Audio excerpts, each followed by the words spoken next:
नोंगौ जोबोर गोजोनथाव जोङो दिनै सनितपुर जिल्ला दुलाराय बर' फरायसा आफादनि जानानै जों गासै टीम जानानै जोबोद गोजोननाय मोनदों जे दुलाराय बर' फरायसा आफादनि लाखानाय थांखि बायदियै जि बड'फा गोजोरथियारि सोलायनाय मावथांखिखौ लोब्बा लाखिनानै जि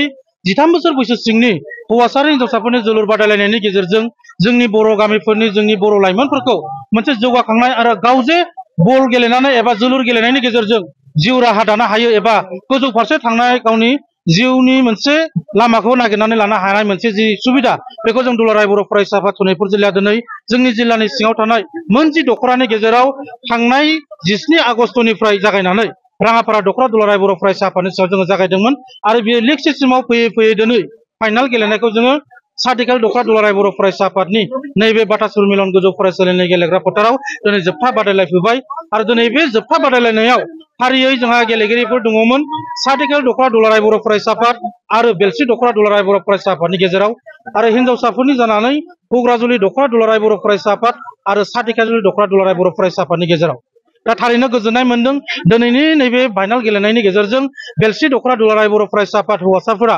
दिनै देरहासार बान्थाखौ मोननो हाबाय बिथांमोना जि देरहासारनायनि जि गावसिनि बावसोमनाय आरो नाजानायखौ दिनै रायजो राजाफोरनि गेजेराव बा जों एबसु बा जोङो गासै बर' माहारिनि गेजेराव दिन्थिफुंनो हाबाय आङो सनितपुर जिल्ला एबसुनि जानानै बेलसिनि जे गेलेगिरि फंबायफोरखौ आङो गोसो गोरबोनिफ्राय साबायखर बावहरदों जाहाथे बिथांमोना दिनैनिफ्राय आरोबाव साबसिन गेलेनायनि गेजेरजों इयुनाव स्टेट लेभेलाव आरो इन्टारनेशनेल नेशनेल लेभेलाव गेलेनायनि गेजेरजों साफा साफा जोंनि बर' समाजनि मोजां गोख्रों गेलेगिरि रनाल्ड' मेसि बा जोंनि बर'फोरनि हलिचरन दुर्गा बर'मोन बायदि मोनसे माने गोजौ थाखोनि मानदान्दाखौ जाहाथे जोंनि जिल्लायाव लाबोनो हायो आं बेखौ मिजिंथिदों दा बिनि गेजेरावबो नर्थ धिखाजुलि आन्सलिक एबसुआबो थारैनो जोबोद नाजादोंमोनब्लाबो बिथांमोना से गलाव जेननो गोनां जादों बिथांमोननि गेलेनायाबो जोबोद मोजां जादों आं बिथांमोनखौबो साबायखर बावबाय इयुनाव जाहाथे फैबाय थानाय समाव देरहासार जानो हायो आरो हिन्जावसाफोरनि गेजेराव दिनै हग्राजुलि आरो नर्थ धिखाजुलिनि गेजेराव मा होनो नर्थ धिखाजुलि आन्सलिक एबसुनि जि हिन्जावसाफोरनि गेलेगिरिफ्रा दिनै देरहासार जानो हाबाय आं बिथांमोनखौबो आं साबायखर बावदों दिनै फंसे बाथ्रा बुंनो सानो हिन्जावसाफोरखौ जोङो मोनसे थांखि लानानै देग्लाय गेलेहोनाय जादों जे दिनै भारताव हिन्जावसाफोरनि जि जोलुर गेलेनाय बे थारैनो सानफा एफा बियो बांबोबाय थादों दिनै हौवाफोरा जेसेबां हौवासाफोरा जोलुर गेलेनायाव बाहागो लादों हिन्जावसाफोराबो दिनै स्टेट लेभेलाव नेशनेल लेभेलाव गेलेनाया थारैनो बांदों बेखायनो जोंबो बर' लाइमोन हिन्जावसाफ्राबो जाहाथे ओरैनो न'आव जिरायनानै थाया फरायनायजों लोगोसे जाहाथे गेलेनायावबो गोख्रों फारसे देहाजों लोगोसे गावनि जिउ राहा दानायाव बेयो गोरलै मोनसे जाहाथे जाहैयो बेखौ जोङो मिजिं थिनानै बड'फा गोजोरथियारि सोलायनाय मावथांखिनि जि मिशन आरो बिजनखौ जोङो मोगथां महर होनो थाखाय सनितपुर जिल्ला एबसुआ खामानि मावबाय थादों बेस्ट प्लेयार हिसाबै सायख'दों औ नंगौ जोङो बिनि गेजेरावनो हौवासाफोरखौ जोङो बेस्ट प्लेयार आरो बेस्ट गलकिपार हिसाबै सायख'नाय जादों आरो बिथांमोननो 1000 बान्था खरै जोङो होनाय जादों आरो जोंनि देरहागिरिनो 15000 बान्था हौवासाफोरनो आरो रानार्स आपनो जोङो 10000 आरो हिन्जावसाफोरनो जोङो देरहागिरिनो 10000 आरो रानार्स आपनो जोङो 7000 होनाय जादों दैदेननायाव नैबे बाटासिपुर मिलन गोजौआरि गेजेर फरायसालिनि गेलेग्रा फोथाराव सनितपुर जिल्ला दुलाराय बर' फरायसा आफादनि 13 बोसोर बैसो सिंनि फुटबल गेलेनायनि दिनै जोबथा बादायलायनाय एबा फाइनाल मेच सोलिगासिनो दङ बे फाइनाल मेचआ बेलसि दख'रा दुलाराय बर' फरायसा आफादनि हेंथायै बाटासिपुर एबा नर्थ धिखाजुलि दुलाराय बर' फरायसा आफादनि गेजेराव जाबाय थादों आरो गोबांथार मोजां गेलेनायनि गेजेरजोंबो दासिमबो मोननैबो हान्जाया मोनसेबो गल सोसननो हायाखै दा बेखौ नायनानै नायगिरि बिथांमोना जोबोरै मोजां मोनदों आरो आंबो दुलाराय बर' फरायसा आफादनि सासे मावथि सासे बिबानगिरि हिसाबै बेयाव फैनानै उन्दै उन्दै गथ'फोरनि जोलुर गेलेनाय जि मोनसे टेकनिक जि मोनसे कौशल बेखौ आङो जोबोरै बाख्नायदों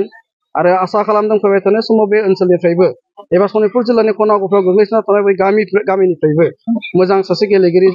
सनितपुर जिल्ला दुलाराय बर' फरायसा आफादा जि मोनसे थांखिखौ लानानै दिनै बे खेलखौ फाथिदों बेबायदि गेलेनाय बादायलायनाया सोलिदों बेनि गेजेरजों मोजां सासे खेला गेलेगिरि दिहुननो हागोन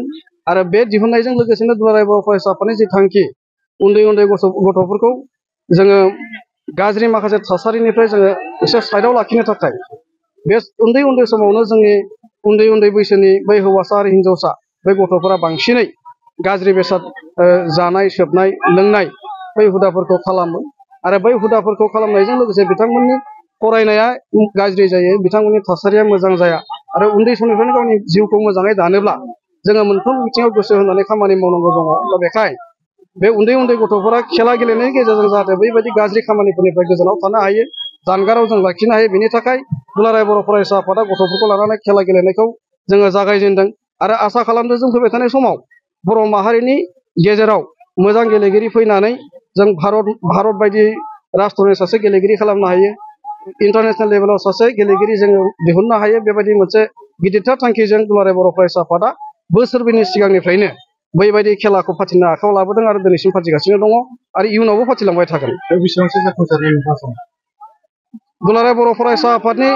बे 13 बोसोर बैसो सिंनि जोलुर बादायलायनाय गेलेनाय बादायलायनायखौ होनायनि गेजेरजों जोङो बुंनांगोन थांनाय दुलाराय बर' फरायसा आफादनि स्पेशल कनभेनसनाव जोङो स्टेट लेभेलाव बा जोङो भारत लेभेलाव आन्डार 13 फुटबलखौ जोङो गेलेहोनांगोन जोंनि उन्दै उन्दै गथ'फोरखौ जोङो आन्डार 13 फुटबलखौ गेलेहोनायजों लोगोसेनो उनाव आन्डार 20 आरो बेबायदिनो गिदिर थाखोआवबो गेलेहोनायनि खाबु लानानै जोङो खामानि मावबाय थादों आरो बेबायदियैनो बड'फा एफसि मुङै जोङो दुलाराय बर' फरायसा आफादा मोनसे फुटबल हानजा गायसननानै लाबाय दानानै लाबाय आरो बे बड'फा एफसिआ थांनाय आसामनि साब जुनियर आन्डार 13 फुटबल मेचआव गेलेनाय बादायनाय खालामहैदोंमोन गुवाहाटीयाव जादोंमोन आरो बे गेलेनाय बादायलायनायाव सेकेन्ड पजिशनाव बड'फा एफसिआ दङ आरो आसामनिफ्राय फैबाय थानाय समाव जुदि आन्डार 13 इउथ लिग इन्डिया लेभेलाव जुदि गेलेहोनाय जायोबा बाहाय बड'फा एफसिआव बाहागो लाहैनो हागोन बे जोंनि जाफुंसारनाय